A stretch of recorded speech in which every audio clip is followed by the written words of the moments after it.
नमस्कार प्रिय दर्शकों, हाजिर हूँ मैं कुंडली देखने की एक नई विषय लेकर।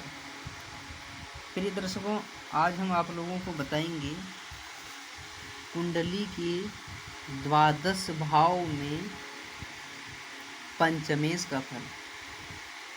कुंडली में जो पंचम भाव के स्वामी हैं, ये जब इन द्वादश भावों में बैठेंगे तो किस भाव में क्या फल देती है। जैसे मैंने ये मेष लग्न का कुंडली बनाया है और मेष लग्न में पंचम भाव के स्वामी सूर्य होते हैं, जो सिंह राशि होती है, सिंह राशि के स्वामी सूर्य होते हैं। तो सूर्य को मैंने इन 12 भाव में बैठाया हुआ है और आप अपनी कुंडली के हिसाब से आप बना सकते हैं और दर्शा सकते हैं अपने पंचमेश को इन 12 भावों में कुंडली के। तो आइए हम जानते हैं कि सूर्य या पंचमेश जो है क्या फल देती है इन 12 भावों में। सबसे पहले लग्न में आइए। लग्न में अगर पंचमेश बैठे हो तो व्यक्ति ज्ञानी होता है, बुद्धिमान होता है, संतान इसे ज़रूर प्राप्त होता है और बहुत तेजस्वी होता है, न्यायप्रिय होता है, समाज में नाम होता है इनका। मिला जुला कर संतान भाव इनके स्वामी जब लग्न में बैठते हैं तो इनका फल अच्छा माना जाता है, अच्छा परिणाम। यही पंचमेश अगर द्वितीय में जाके बैठते हैं तो संतान होता है इनको, लेकिन थोड़ा विलम्ब होता है। शिक्षा तो पूर्ण हो जाती है लेकिन संतान थोड़ा विलम्ब होता है। पापग्रह हो तो थोड़ी अचल संपत्ति वगैरह में भी दिक्कत आ जाती है, जो है कि अपने ज्ञान का थोड़ा दुरुपयोग करके व्यर्थ में गंवाया जाए। शुभग्रह हो तो सही है, बाकी शिक्षा पूर्ण होती है। द्वादश द्वितीय भाव में भी अच्छा माना गया है। तृतीय भाव में अगर पंचमेश बैठा हो तो पराक्रमी होते हैं, अपने पराक्रम की बदौलत ज्ञान प्राप्त करता है, अच्छी ज्ञान प्राप्त करता है, ज्ञानी होता है और इनका जो संतान होता है वो भी पराक्रमी होती है। चतुर्थ भाव में अगर पंचमेश बैठे हैं तो यहाँ भी कोई ज़्यादा समस्या नहीं है। ज्ञानी होते हैं, न्यायप्रिय होते हैं, सुखों का जो सारा ये सुख भाव में बैठेंगे, सुखों का जो भी इस भाव से संबंधित है, भूमि भवन वाहन, उसमें कोई कमी नहीं आती। सब अपनी बदौलत करते हैं ज्ञान से, लेकिन थोड़ी संतान में विलम्ब होता है, संतान होने में थोड़ा विलम्ब हो जाता है। यही पंचमेश अगर पंचम भाव में बैठे तो पंचम भाव में बैठे तो जैसे इस कुंडली में पंचमेश सूर्य बनते हैं, आपकी कुंडली में कोई और बनेंगे तो अगर इस भाव में पंचमेश बैठे हो तो संतान जरूर होगा। लेकिन जैसे इसमें सूर्य बन रहे हैं तो सूर्य अगर स्वराशि होकर यहाँ बैठे हैं तो क्या होगा कि सूर्य अग्नि ये ताप है इनकी प्रताप से, इनका जो इनके पास प्रकाश होता है, अग्नि है, तो ये क्या करते हैं, जलाते हैं। पहला अगर हो, हालांकि संतान अगर होगा जरूर, चाहे एक ही हो, लेकिन पहला गर्भ ये खराब कर देते हैं। गर्भ पहला क्या गर्भ ये अधिकतर 1-2 बार गिराने का ही काम करते हैं। पंचमेश यही अगर षष्ठ भाव में बैठे तो यहाँ थोड़ी परेशानी आ जाती है, क्योंकि ये रोग पूरी इनका भाव, तो रोग थोड़ी परेशानी आ जाती है। रोग थोड़ी बीमारी का चक्कर ये इसमें थोड़ा पड़ जाता है। संतान भी थोड़ा विलम्ब होता है, लेकिन हो जाता है, संतान होता ज़रूर है, थोड़ा विलम्ब होता है, बाकी कोई दिक्कत नहीं है। बहुत अच्छा नहीं, लेकिन यहाँ भी ठीक ही माना गया है। यही पंचमेश अगर सप्तम भाव में बैठे ये बहुत अच्छा है। पत्नी है प्रिय होती है, ज्ञानी होती है, बुद्धिमान पत्नी होती है, व्यापार में भी अच्छी सफलता प्राप्त होता है और पत्नी भी जो होती है वो घर परिवार को मिला जुला कर चलने वाली होती है। पापक ग्रह हो दाम्पत्य जीवन में थोड़ी परेशानी आ जाएगी। शुभ ग्रह अच्छा है।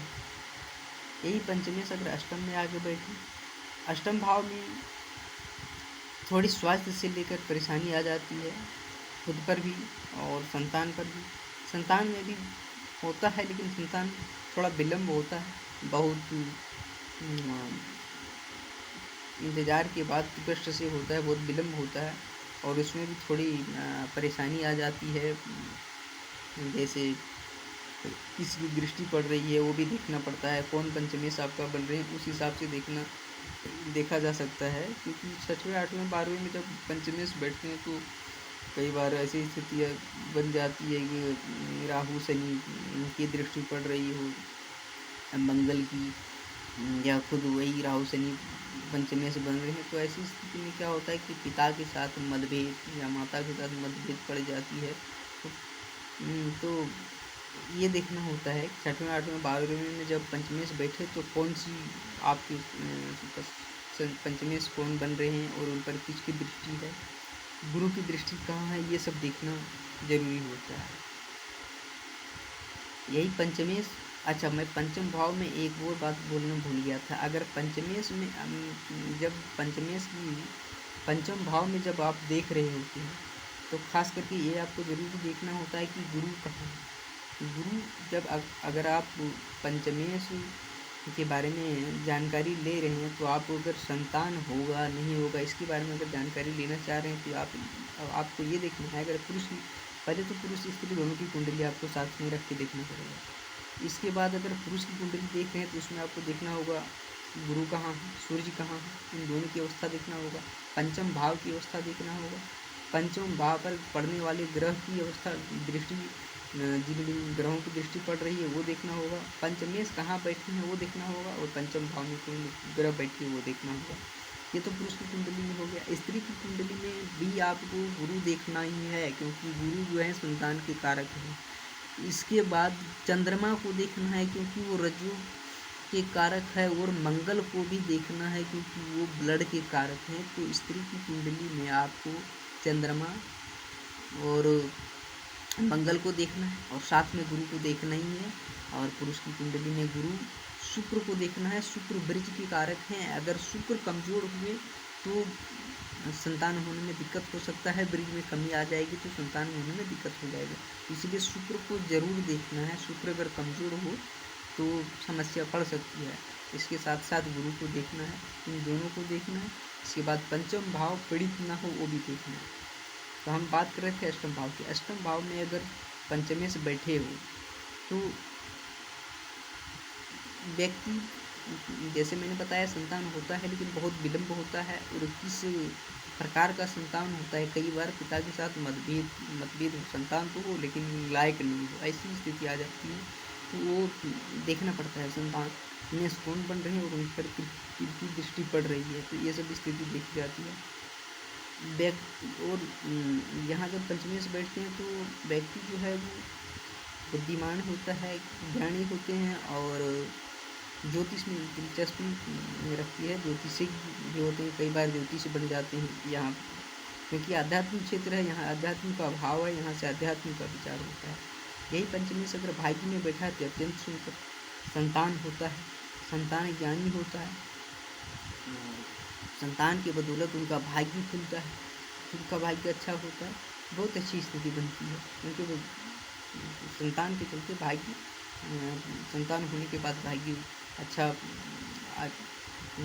खुल जाता है। तो यहाँ जा मिला जुला के भाग्य भाव में अच्छा माना गया है। यही पंचमेश अगर कर्म भाव में बैठ गया, अगर शुभग्रह हो तो भाई ठीक है, ज्ञान होता है, बुद्धिमान होता है, कार्य अच्छा चलता है। कई बार अगर बुद्ध बने हो पंचमेश या गुरु हो तो ऐसी स्थिति में सरकारी नौकरी में वकील वगैरह या सीए वगैरह इस क्षेत्र में नौकरी मिलने की अच्छी चांस होती है। लेकिन पापग्रह हो तो फिर आपने किसी और क्षेत्र में पढ़ाई की और नौकरी किसी और में मिल गया, ऐसी स्थिति भी आ जाती है। मिला जुला कर यहाँ अच्छा माना गया है। और अब ये देखना है पंचमेश कौन बन रहे हैं। बाकी ठीक है, दसवें भाव में भी यही पंचमेश अगर एकादश भाव में बैठेगा, एकादश भाव में बैठ गया तो संतान होगा, संतान में दिक्कत नहीं है। और ये देखना है पंचमेश कौन बन रही है और उन पर किसकी दृष्टि पड़ रही है। बाकी जहाँ से पंचम भाव में एकादश में बैठेंगे पंचमेश, यहाँ से खुद की घर को देखेंगे तो संतान होगा, लेकिन इस भाव में कौन बैठे हैं या इस भाव में और किसकी दृष्टि है वो आपको देखना है, वो जरूर देखना है। बाकी आय बना रहेगा, आय में कोई दिक्कत नहीं रहेगी, अपने ज्ञान के बदौलत आय बनाए रखेगा। लेकिन ये भी देखना है कि पंचमेश कौन बन रहा है, उस हिसाब से आय बनेगा। कहीं पापक ग्रह हो तो उसी हिसाब से आय आएगा, कहीं शुभ ग्रह हो तो अच्छी कार्यों से आय आएगा, ये देखना है। अब पंचमेश अगर द्वादश भाव में बैठ जाए, द्वादश भाव में बैठ जाए तो यहाँ थोड़ी समस्या आ जाती है संतान में। हालांकि संतान यहाँ भी होता है लेकिन समस्या कई बार आ जाती है, क्योंकि 6वें 8वें 12वें जैसे मैंने बताया कि यहाँ बैठने से संतान विलम्ब होता है। तो कई बार ये स्थिति आ जाती है कि जैसे किसी की कुंडली में 12वें में बैठा है संतान, ऐसे किसी ने देखा और बता दिया कि संतान आपका नहीं होगा, तो नहीं होगा ऐसी कोई बात नहीं है, घबराने की बात नहीं है। लेकिन हाँ विलम्ब हो जाता है क्योंकि यहाँ संतान बैठने से कमज़ोर हो जाते हैं। ये अभियोग यहाँ माना जाता है, 6वें 8वें 12वें को अभियोग माना जाता है। ये त्रिक भाव इसे कहते हैं, अभियोग माना जाता है। तो थोड़ी परेशानी आ जाती है, हालांकि होता है। बाकी व्यक्ति ज्ञानवान होगा, बुद्धिमान होगा और खर्च थोड़ी होगी, हालांकि खर्च होगा। और कभी कभी ऐसी स्थिति आ जाती है अपने हम के ऊपर भी खर्च हो, व्यर्थ चीज़ों में कभी खर्च आ जाती है। पंचमेश अगर शुभ ग्रह हो तो फिर सही कार्यों में खर्च होगा, अगर पाप ग्रह हो तो थोड़ी व्यर्थ कार्यों में भी खर्च आ जाती है, लेकिन बाकी संतान होगा, संतान में कोई दिक्कत नहीं। अब आप अगर अपनी कुंडली देख रहे हैं तो आप अपनी कुंडली खोलिए। जैसे मैंने इन 12 भावों में आपको पंचमेश की जो फल है वो बताएं, इन 12 भाव में दर्शाएं कि किस भाव में पंचमेश जो है क्या फल देते हैं। आप अपनी कुंडली खोलिए और आप अपनी कुंडली में देखिए कि पंचम भाव में कौन सी राशि लिखी हुई है, कौन सा अंक लिखा हुआ है। उस जो अंक लिखा हुआ है, जैसे 8 लिखा हुआ है या 9 लिखा हुआ है, 10 लिखा हुआ है, 10 के स्वामी शनि होते हैं, तो शनि जो है इन 12 भाव में शनि को बैठा के और किस भाव में या सूर्य बन रहे हैं तो सूर्य को ही आप 5वें भाव में बैठाइए और देखिए कि क्या फल दे रहे हैं, या आप अपने आप निकाल सकते हैं अपनी कुंडली से। नमस्कार, अगले वीडियो में फिर हाजिर होंगे कोई नए विषय लेकर, तब तक के लिए नमस्कार।